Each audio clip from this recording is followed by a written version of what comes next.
Assalamualaikum warahmatullahi wabarakatuh. Alhamdulillah, segala puji syukur kepada Allah Subhanahu wa taala, dan salawat salam kepada Nabi Muhammad sallallahu alaihi wasallam. Perkenalkan, nama saya Zaitunisa. Di video ini saya akan menjelaskan salah satu materi fiqh dan usul fiqh, yaitu tentang ruang lingkup ijtihad. Sebelumnya saya akan menjelaskan terlebih dahulu apa itu ijtihad. Menurut bahasa, ijtihad berasal dari bahasa Arab, yaitu jahada, yang berarti pencurahan segala kemampuan untuk memperoleh sesuatu dari berbagai urusan.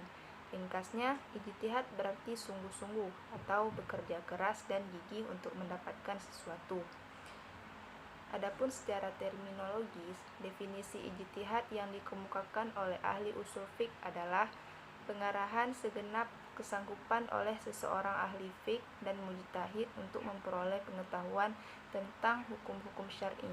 Pada pengertian ini, ijtihad memiliki fungsi mengeluarkan atau istinbat hukum syar'i, sehingga ijtihad tersebut tidak berlaku di lapangan teologi dan akhlak. Dan pengertian ijtihad menurut ulama inilah yang dikenal oleh masyarakat luas. Ibrahim Hussein yang dalam hal ini mewakili kelompok ahli usul fiqh dalam definisi ijtihad membatasinya dalam bidang fikih saja, yaitu bidang hukum yang berhubungan dengan amal, sedangkan bagi sebagian ulama lainnya seperti Ibnu Taimiyah yang mengatakan bahwa ijtihad hanya berlaku dalam dunia tasawuf. Dasar-dasar penetapan ijtihad. Dasar-dasar penetapan ijtihad ini ada 3. Yang pertama adalah Al-Quran. Al-Quran adalah ayat yang dipahami oleh para ulama sebagai ayat yang menunjukkan dan menjelaskan penjelasan ijtihad sebagai dasar tasyri' atau penetapan hukum, sebagaimana disebutkan dalam surah An-Nisa ayat 59, yang artinya, hai orang-orang yang beriman, taatilah Allah dan Rasul-Nya dan orang-orang yang memegang kekuasaan di antara kamu. Kemudian jika kamu berlainan pendapat tentang sesuatu, maka kembalikanlah ia kepada Allah atau Al-Quran dan Rasul atau Sunnah Rasul. Kedua, Sunnah Nabi.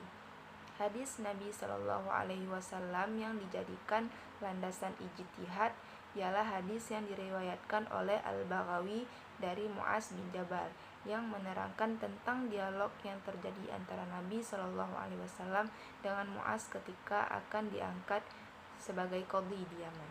Nabi bersabda, "Bagaimana jika engkau diserahi urusan peradilan?" Kemudian jawab Mu'az, "Saya akan menetapkan perkara itu berdasarkan nas Al-Quran." Kemudian Nabi bertanya lagi, "Bagaimana jika tidak ditemukan di dalam Al-Quran?" Kemudian Mu'az menjawab, "Dengan sunnah Rasul." Kemudian Nabi bertanya lagi, "Bagaimana jika tidak terdapat dalam sunnah Rasul?" Kemudian Mu'az menjawab, "Saya akan mengerahkan kemampuan saya untuk menetapkan hukum dengan pikiran saya." Kemudian Rasulullah SAW mengakhiri dialog tersebut dengan mengatakan, "Segala puji bagi Allah yang memberikan petunjuk kepada utusan Rasul-Nya yang diridhoi Rasulullah." Yang ketiga ada dalil aqli. Allah menciptakan syariat Islam yang dibawa oleh Nabi Muhammad SAW merupakan yang terakhir dan berlaku sampai hari akhir. Perlu diingat bahwa nas atau teks Al-Quran dan As-Sunnah sangat terbatas jumlahnya, sementara kejadian demi kejadian terus terjadi sepanjang zaman sesuai dengan perkembangan situasi. Para ahli hukum Islam menegaskan, an-nusus mutanahiyah wa al-waqa'i ghairu mutanahiyah, yaitu teks hukum terbatas adanya sementara kasus-kasus hukum berkembang tidak terbatas. Dengan kondisi nas yang jumlahnya terbatas dan jika ijtihad tetap tidak dibolehkan, maka akan menyebabkan kesulitan dalam memecahkan persoalan hidup. Oleh karenanya diperlukan ijtihad untuk menemukan hukum sebagai solusi atas problematika yang muncul di era kontemporer ini. Kemudian kedudukan ijtihad. Berbeda dengan Al-Quran dan As-Sunnah, ijtihad terkait dengan ketentuan-ketentuan sebagai berikut. Yang pertama, pada dasarnya ditetapkan oleh ijtihad tidak dapat melahirkan keputusan yang mutlak absolut, sebab ijtihad merupakan aktivitas akal pikiran manusia yang relatif. Oleh karena itu, produk pemikiran manusia adalah relatif, maka keputusan suatu ijtihad adalah relatif pula. Yang kedua, sesuatu keputusan yang ditetapkan oleh ijtihad mungkin berlaku bagi seseorang tetapi tidak berlaku bagi orang lain, berlaku untuk suatu masa atau tempat yang lain. Ijtihad tidak berlaku dalam penambahan ibadah madhah, sebab urusan ibadah madhah hanya diatur oleh Allah dan Rasul-Nya. Yang ketiga, keputusan ijtihad tidak boleh bertentangan dengan Al-Quran dan hadis. Yang keempat, proses ijtihad hendak dipertimbangkan faktor-faktor motivasi, akibat, kemaslahatan umum, kemanfaatan bersama, dan nilai-nilai menjadi ciri dari jiwa pada ajaran. Baiklah, kita akan masuk ke ruang lingkup ijtihad. Apabila sebuah perkara telah ada di dalam nas yang jelas atau syarih dan pasti atau qat'i, baik dari sumber asalnya atau riwayat maupun pengertiannya, dan ia telah merujuk kepada suatu hukum syar'i, maka tidak ada peluang ijtihad di dalamnya.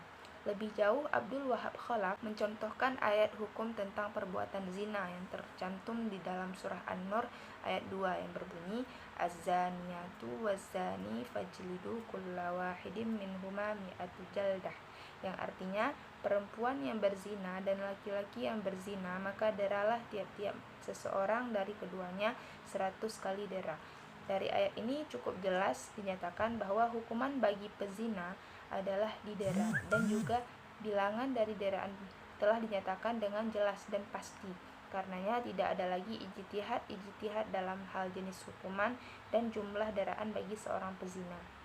Contoh lain adalah firman Allah dalam surah Al-Baqarah ayat 43 yang berbunyi, wa aqimus sholata wa atuz zakah warka'u ma'ar raki'in, yang artinya dan dirikanlah sholat, tunaikanlah zakat. Setelah perintah ini dijelaskan oleh sunnah-sunnah yang mutawatir atau bersambung mengenai pengertian sholat dan juga zakat, maka tidak ada lagi tempat atau peluang untuk berijtihad dalam menafsirkan maksud dari sholat dan zakat selain dari yang telah dijelaskan di dalam nas Al-Quran maupun di dalam As-Sunnah. Dari uraian di atas dapat disimpulkan bahwa penafsiran atau dalam hal ini adalah ijtihad tidak bisa mencakup seluruh tingkatan hukum. Hal itu dikarenakan di luar wilayah yang dapat dijangkau oleh ijtihad terdapat jumlah teks dengan tegas menyatakan bahwa hukum dalam banyak kasus, dan kepastian yang dihasilkan nas-nas itu tidak lagi memerlukan reinterpretasi apapun. Abdul Wahab Khalaf menegaskan bahwa ruang lingkup ijtihad meliputi dua lapangan kajian. Yang pertama, peristiwa yang terdapat nas namun tidak cukup jelas dan pasti atau bersifat zanni, yang dimana sifat zanni adalah merupakan dugaan dari segi riwayat maupun dalalahnya. Yang kedua, peristiwanya yang memang tidak ada nasnya sama sekali. Disinilah lapangan ijtihad, tempat para mujtahid mencurahkan segenap daya kemampuan intelektualnya untuk menemukan sebuah ketetapan hukum sebagai sebuah solusi dan jalan keluar dari problematika yang dihadapi umat. Seorang mujtahid pada dasarnya harus mampu meneliti dan menemukan hukum melalui qiyas, istishab atau maslahah mursalah. Namun hal tersebut tidak disepakati oleh Abdullahi Ahmad An-Naim, dengan tegas mengatakan bahwa kaum muslimin kontemporer pun memiliki kemampuan untuk melakukan formulasi usul fiqh dan berhak melakukan ijtihad sekalipun menyangkut masalah yang diatur oleh teks-teks Al-Quran dan As-Sunnah secara jelas dan terinci, dengan catatan bahwa sepanjang hasil ijtihad itu sesuai dengan eksensi tujuan risalah Islam. Baiklah, sekian dari saya. Mohon maaf bila ada kekurangan atau kelebihan. Billahi taufiq wal hidayah. Wassalamualaikum warahmatullahi wabarakatuh.